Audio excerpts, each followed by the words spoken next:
नमस्कार, आप देख रहे हैं वर्तमान युग और मैं हूं आपके साथ अंजलि। तो चलिए शुरुआत करते हैं आज की प्रमुख खबर से। युद्ध विराम उल्लंघन के कारण 2020 में बलिदान हुए 24 सैनिक। सरकार ने कहा कि हर स्थिति के लिए सैनिक तैयार। सरकार ने शुक्रवार को संसद को बताया कि पाकिस्तान की ओर से संघर्ष विराम उल्लंघन के कारण 2020 में 24 सैनिक बलिदान हुए थे।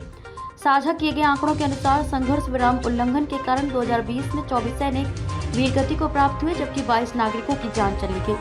सुरक्षा बलों ने संघर्ष विराम उल्लंघनों का उचित जवाब दिया। सरकार ने शुक्रवार को संसद को बताया कि पाकिस्तान की ओर से संघर्ष विराम उल्लंघन के कारण 2020 में 24 सैनिक बलिदान हुए थे।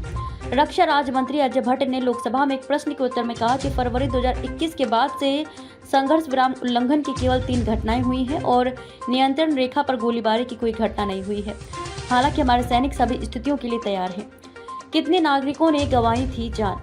साझा किए गए आंकड़ों के अनुसार संघर्ष विराम उल्लंघन के कारण 2020 में 24 सैनिक वीरगति को प्राप्त हुए, जबकि 22 नागरिकों की जान चली गई। सुरक्षा बलों ने संघर्ष विराम उल्लंघनों का उचित जवाब दिया। इसके अलावा उचित स्तर पर संघर्ष विराम के सभी उल्लंघनों को पाकिस्तानी अधिकारियों के साथ उठाया जाता है। एक अन्य प्रश्न के एक अलग जवाब में भट्ट ने कहा कि भारतीय सेना के जवानों को संयुक्त राष्ट्र योजना के तहत शांति बनाए रखने के लिए अन्य देशों में भेजा जाता है। संयुक्त राष्ट्र शांति मिशनों के तहत कर्तव्य निभाते हुए विभिन्न देशों में 159 सैनिक बलिदान हुए हैं। एक अन्य प्रश्न के उत्तर में अजय भट्ट ने कहा कि रक्षा आधुनिकीकरण के लिए कुल पूंजी परिव्यय के तहत आवंटन वित्तीय वर्ष 2019 और 20 में 80,959.08 करोड़ रुपए से बढ़कर 2023 और 24 में 1,32,301.27 करोड़ रुपए हो गया है। मतपत्र प्रणाली पर वापस जाने का कोई प्रस्ताव नहीं। सरकार ने शुक्रवार को लोकसभा को बताया कि चुनाव में मतदान की मतपत्र प्रणाली पर वापस जाने का कोई प्रस्ताव नहीं है। कानून मंत्री अर्जुन राम मेघवाल ने लिखित उत्तर में कहा कि उन्होंने कहा कि चुनाव आयोग 1982 से इलेक्ट्रॉनिक वोटिंग मशीन ईवीएम का उपयोग कर चुनाव करा रहा है। ईवीएम मशीनों के उपयोग को संसद ने स्वीकृत किया है। ईवीएम के इस्तेमाल पर कानून की सुप्रीम कोर्ट के स्तर तक कई मामलों में न्यायिक समीक्षा भी की गई है।